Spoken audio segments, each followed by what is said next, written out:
So, I saw OVO the other day, which is basically a show by Cirque du Soleil, and I'm glad I went. It was a great time. I'm also even thankful that my roommate's dad bailed, and so I was invited to take his place. I kept using that to cope with me not critiquing it, though. Like, every time I had a billion questions, I had to just say, shh. You're at a Cirque du Soleil show right now. It's a circus.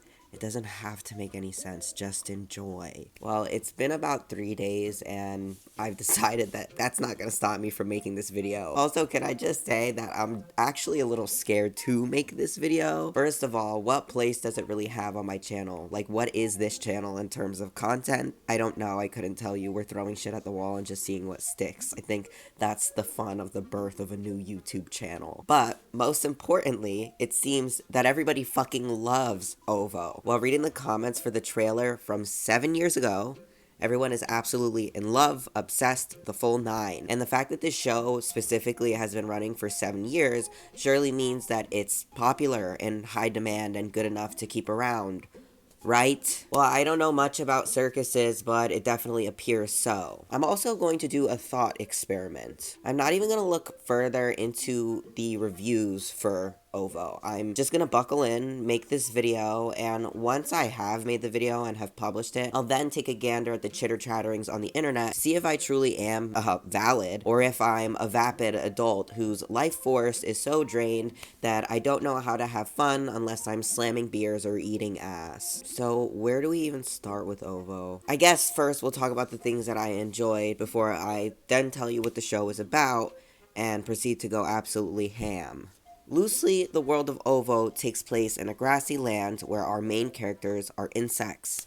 The word ovo also means egg in Portuguese, and this show seems to be heavily influenced by Portuguese and Brazilian culture, and this is most prevalent through means of its music, using samba culture and Afro beats throughout the soundtrack and performances. And I really did love the music. I mean, I'm just getting goosebumps thinking about it, but that's the first thing I'll get out of the way. I like the music so much, in fact, that when I saw that there was a cohesive soundtrack and one that you could literally listen to on Spotify, I was clicking in my boots. Like, I'm really excited to go give that a listen the second that I'm done, filming this. While watching the show, I thought to myself, man, when I get home, I have to see if this has a soundtrack, because it's the one thing that's really scratching my brain right now, and I'm glad that there is. Of course, and in true circus theme, the performances were impressive, fun, quirky, and beyond mesmerizing at times. My favorite performances being the grasshoppers, the spider contortionist lady, the other spider guy who had his web, the cockroaches throwing each other, the two fruits on a trapeze, and the pole dancing insects at the beginning of the show, which were apparently ants. If I find anything else good to say about the show, I'll let you know. Maybe we could do a bit of a compliment sandwich,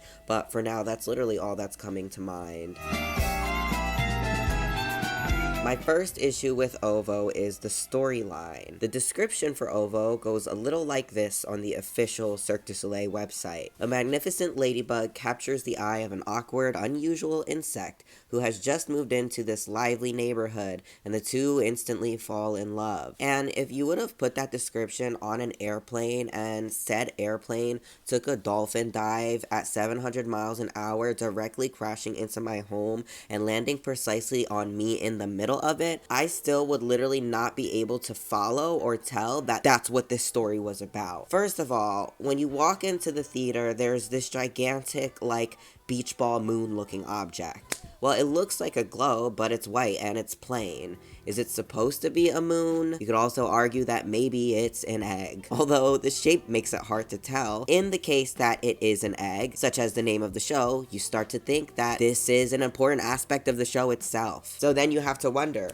what are they going to do with this wacky object? As you sit in your chair and fellow circus goers begin to flood the seats, you can only ponder if something's going to pop out, or perhaps they'll throw it in the crowd and we'll be able to bounce it around like a gigantic beach ball. Or maybe the performers are going to come in and roll the ball around on the stage for some reason. Maybe somebody's even going to do that cartoonish thing where they walk and run on the ball while it rolls down the stage or something directly into the audience, knocking all of us out like a bunch of bowling pins. That wasn't in the script, and now I'm getting a little ahead of myself. Regardless, your imagination gets the best of you. And so when the show starts, all the lights turn off, and just like that, they like get rid of the ball. Like, it just kind of comes off the stage while the lights are off or something. Yes, when the lights get low, they instantly deflate it and take the ball away, and you never see it again, ever, at any point moving forward. The ball that you just spent the last 30 minutes staring at, pondering, and being curious about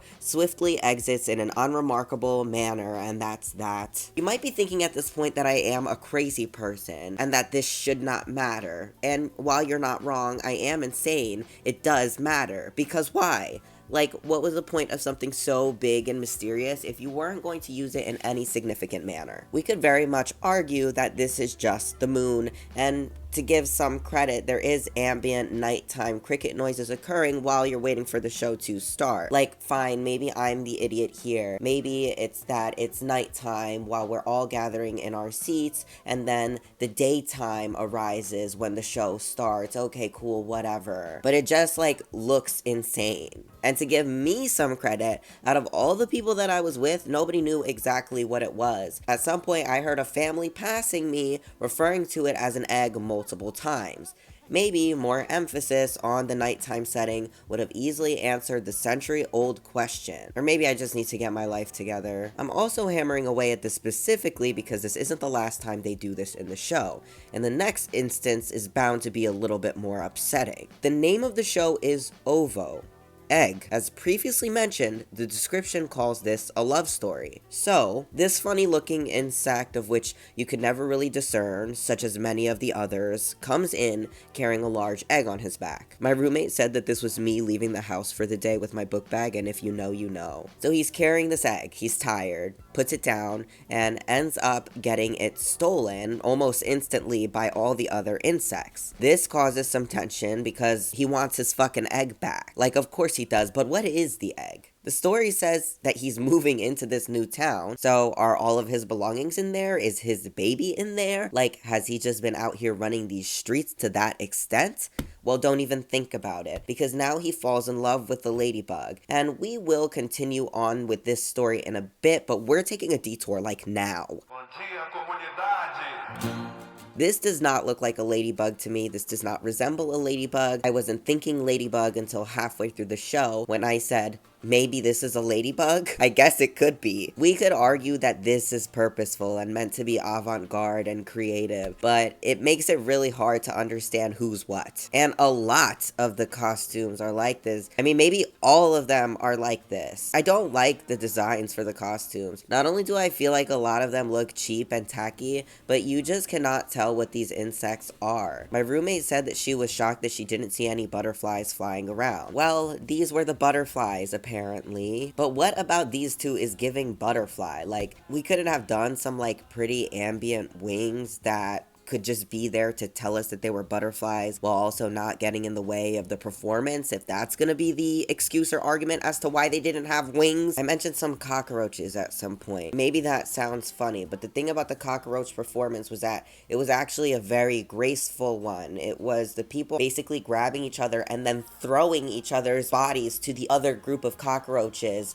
while doing flips and all this really cool shit. But because of how graceful it was, I guarantee that they weren't fucking cockroaches. Like, I feel like it's kind of bad that I am calling them cockroaches. They also weren't grasshoppers because you could tell what the grasshoppers looked like. Maybe they were palmetto bugs. The gracefulness swinging through the air being them flying with their wings in the deep Florida heat. But it's just fucked up that I literally don't know what these are, so I'm resorting to calling them palmetto bugs, because that's exactly what these costumes are giving. I feel like it even would have made sense if these guys were the butterflies, but whatever, they're not. I can't find them on the official site, so they're giving palmetto bugs until I can figure it out. Probably will give you guys an update in post-editing. And also, maybe this is just like my small pea brain or my childlike whimsy, but whenever I think about butterflies, like, I'm usually thinking colors like purple, maybe even pink, or monarch butterfly colors. Why couldn't the costumes be reminiscent of that? And I don't care if it's basic.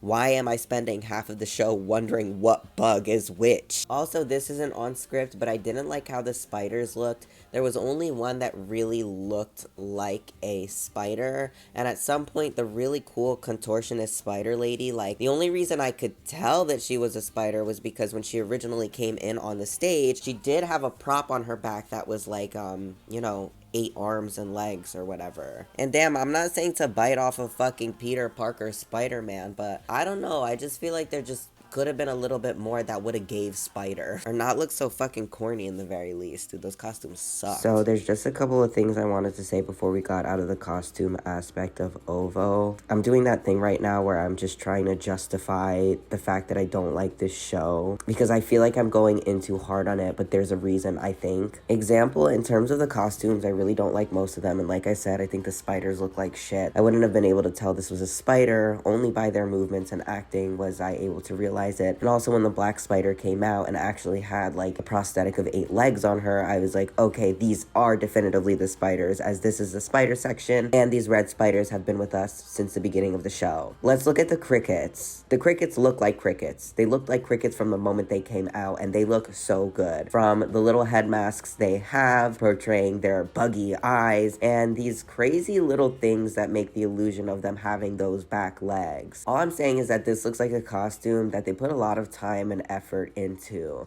And like I mentioned before, it's okay if they can't do the butterfly wings because they'll get in the way of somebody's performance, etc., etc. But these guys look so much like crickets, and everybody else looks so much like, I don't know, could be a palmetto bug.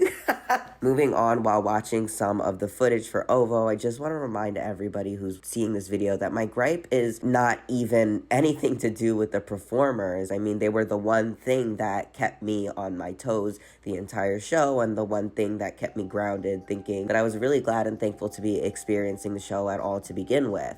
But everything else falls apart, and I think that that's mostly what this video is about. And while we're here, I also do want to mention 2 more things that I forgot to mention originally that I really enjoyed about the show. And the first thing was this silly looking guy. Now, in the part where this creature comes in, it is a part where the really silly clown bug ends up getting basically high off of roach killing spray, something of the sort. And so it's alluded that while he's on some trip of a lifetime, this silly looking creature comes out and just takes the stage, and he's wondrous. I mean, the biggest question that me and the people that I was with had was, what the fuck is that thing for real, for real? A lot like the themes of OVO, you never really get an answer, but this one I will let slide, because at the end of the day, I'm sure there are many insects that you come upon, and the first thought that you have in your head is, well, what the fuck is that? Now, the frustrating thing is that we only really get one segment with him, and then maybe he pops up at the end when it's time for the performers to bow.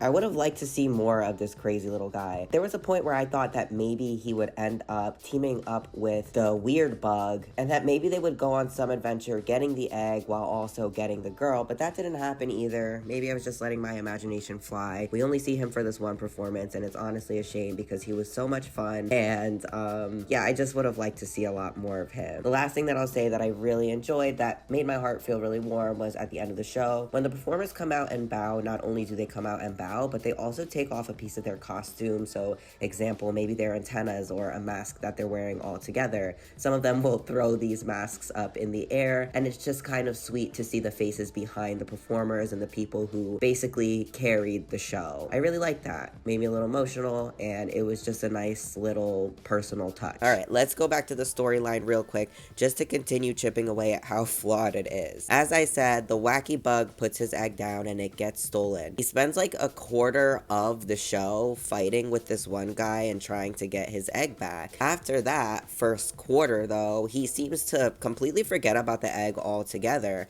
and decides to pursue the quest for Coochie instead. Him and the ladybug are hitting it off objectively, but it isn't a cut and dry love story. More so, these two like each other, but the weird bug comes off a little strong, and the ladybug is maybe a little bit more modest, wanting to ease into things. I will say that there's this really funny scene. It's like the only scene that actually was funny to me and made me laugh, where in order to make each other jealous, the ladybug first, and then respectively the weird bug, brings out a member from the audience to parade them around and make the other bug jealous of each other, if that makes sense. Eventually, the ladybug and the schizo bug realize that they do really like each other and put the shenanigans aside to share a kiss. Aww. And then, in the final 2 minutes of the show, they bring the egg out onto the table. I guess to give it back to the weird bug, but again, he genuinely seems to not give much of a shit at this point. Is he a Caribbean man, like, found a new wife and is now leaving his baby behind without blinking an eye? The very final occurrence in the show is that the large egg cracks. Not actually. It's just like light projected on the egg to portray a crack, and then it's followed by the noise with the ladybug looking at the egg and gasping. Moment of truth. We're finally gonna learn what was in that fucking egg all along. And then the lights turn off, and then they turn back on, and the performers come out to dance and bow. Why? Why? This show shouldn't have been called OVO, it should have been called Edging, because every time I get so close to figuring something out that I'm actually questioning, they keep on pulling the rug out from underneath me, leaving me with a void, an endless nothing. I'm not gonna keep talking about how frustrating it is. I think I did that enough with the moon at the beginning, but the show is called OVO, Egg, and the egg brought and did nothing for the show whatsoever. So why did we base the show around it, or pretend that one thing had anything to do with the other, or pretend that there was gonna be some big reveal or something done with the egg, or more prevalence with the stupid fucking egg? Well, maybe the real egg was the friends that we made along the way.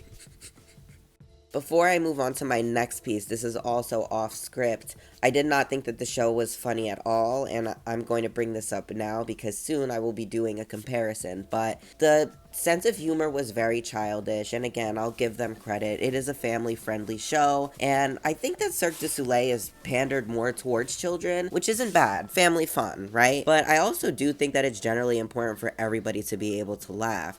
I noticed that the only parts where you had a lot of people laughing, not just like one baby in the audience, was the parts that were a little inappropriate. Like, for example, the weird bug kept like wanking his head off. You see, he's got like all these spiky things all over the place, and at some point he's just going like this, and that got a laugh out of everybody. I think I was just scared, so I chuckled, but I was scared, and it was definitely strange, but not funny. The show wasn't funny.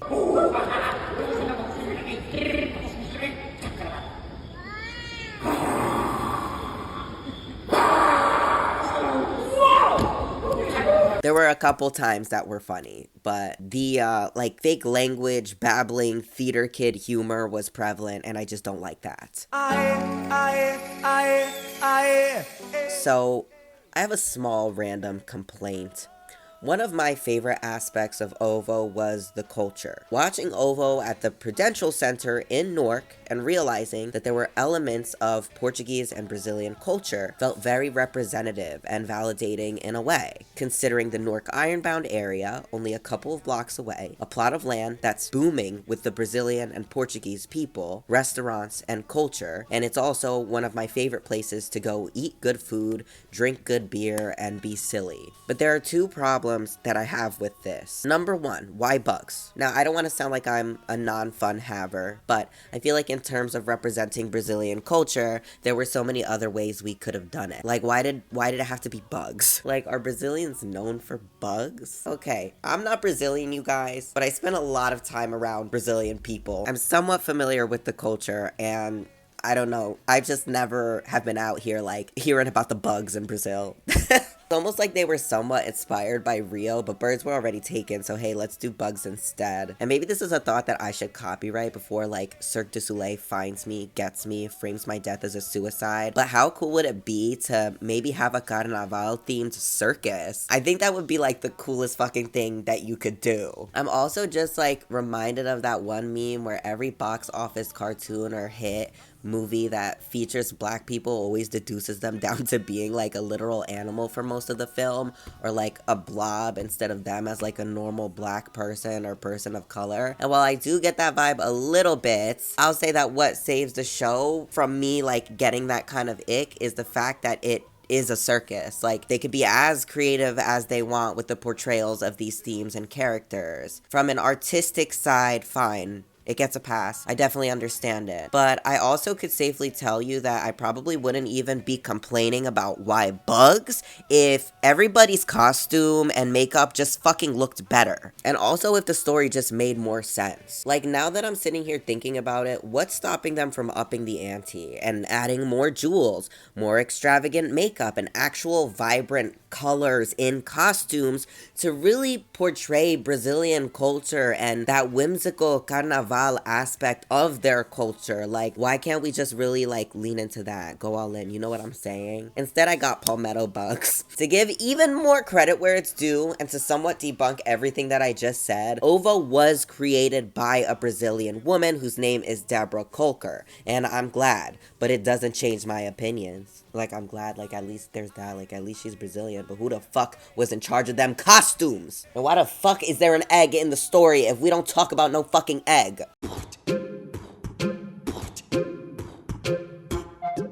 So, out of sheer curiosity, I wanted to look at how much a ticket to Cirque du Soleil shows cost, and honestly, it's alright. Like, I always grew up thinking that these shows were too expensive, costing about like an arm and a leg. But I guess it depends on seating and venue, of course. Overall, I don't think it's too awful of a price. These things vary. Example, if you live in Long Island for whatever reason, you can buy tickets for as low as $29, and where the seating is honestly pretty decent. Boston heads, however, bad news. Best you'll get is $55 for these alright seats, I guess. And that, objectively, is pretty expensive.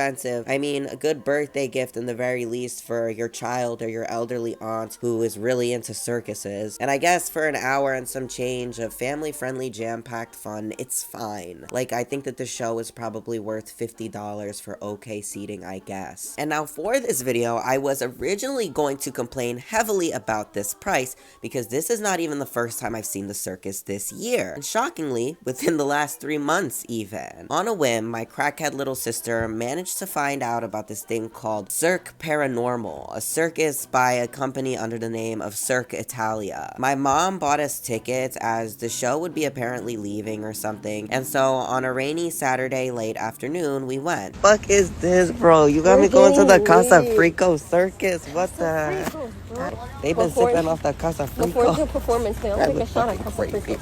Dude, I'm about to take a shot at Casafreakos, because what the fuck? You know I can. And the stage was really small. It was like real circus vibes, as it took place in this massive tent, and of course, they sold carnival foods such as funnel cakes, hot dogs, and beers for guests upon arrival. With the purchasing of the tickets, a small haunted attraction was also included, allowing people to get a full interactive mini haunted house experience before the show. Me and my sister were too scared to do it, but it seemed good as a large amount of people lined up for it, and the ones who came out of the other side were laughing, running, or maybe a little bit of both. And this was pre-show, like this took place in the tent before actually going into the performance tent. Then you get to the stage and it was small. I began to refer to this as the Casafreakos circus because first of all, a horror-themed circus in the middle of May? Weird. And then, I honestly thought it'd be rinky-dink as hell with how small the stage was, and just the gritty vibe of it all. I also was under the impression that tickets were $20 a pop, but we'll talk about that later. All that I could safely tell you, and I'm getting goosebumps right now, is that I quite literally was swept off my feet, blown away, shit, farted, threw up all over the place because of how good that show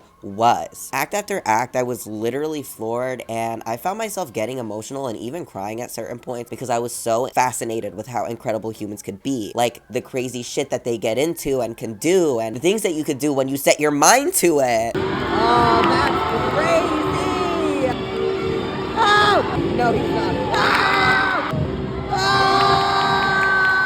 And also, just the thankfulness and the fact that I could be sitting there experiencing it all. I get really emotional about shit like this. I don't know why. I'm like getting there right now. I'm like right fucking there. I'm edging. I'm emotionally edging. Now, not only were there mind-blowing performances, but the circus was really funny and extremely interactive as well. Each time there was like an intermission between the actual heavy performances, which was about like 7 to 9 times. The audience was somehow involved in the backstory. And when I say funny, I mean that everybody was losing their minds at certain points because of how comical it was. At some point, they literally stuck a dildo onto the head of a bald guy in the audience, and for the rest of the show, bald guys in the audience were the ongoing butt of the joke. Now, as I mentioned previously, I thought that all of this was significantly cheaper than any Cirque du Soleil experience, but I was completely wrong. My mom said that she spent $80 each on a single ticket after fees and taxes. And guess what? She fucking lied. Because finally we found the receipts for the tickets, and it turns out that for me and my sister's ticket total, mom only ended up paying $67.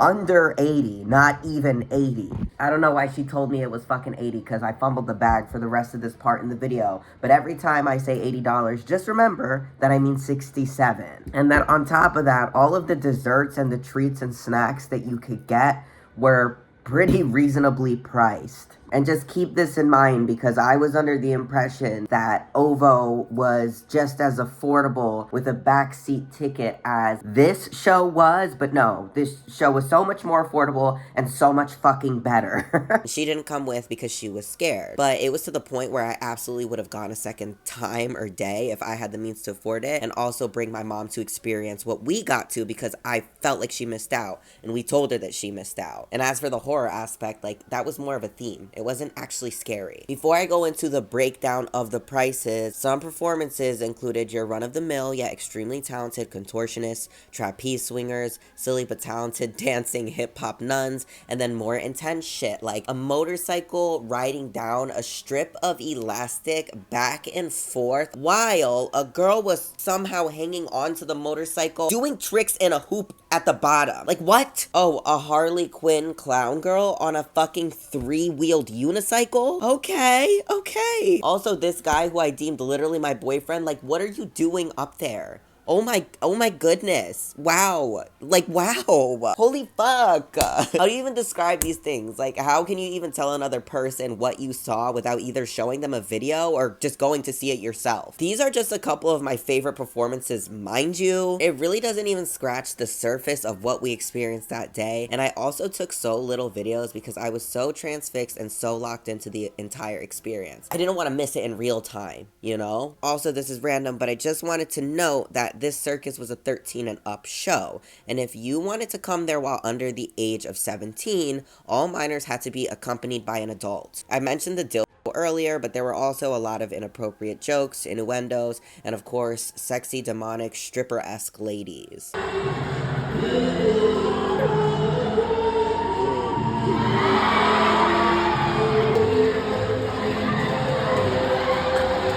Now that I've ran that experience by you, let's break down the prices in some sort of list. Cirque Paranormal had insane performance after insane performance, extremely comical, interacted with the audience more than 6 times throughout the show, good costumes, cohesive themes, pictures that you could buy for $10 a pop after the show, funnel cake. Okay, not bad. For $8, it was worth it. For $7, if I had disposable income, I'd dispose my income directly into watching this performance at least 2 more times before I fucking die. Big things come in small packages, at least in terms of looks, but this was the whole authentic circus experience, which was also something that I was really thankful for. Even the nitty-gritty presentation of it all had me thinking critically about the history and authenticity of circuses, circus life, and how it's a bunch of freaks and genuinely talented people coming together to a place where they feel like they belong. Putting on a performance, not only as friends, but as family.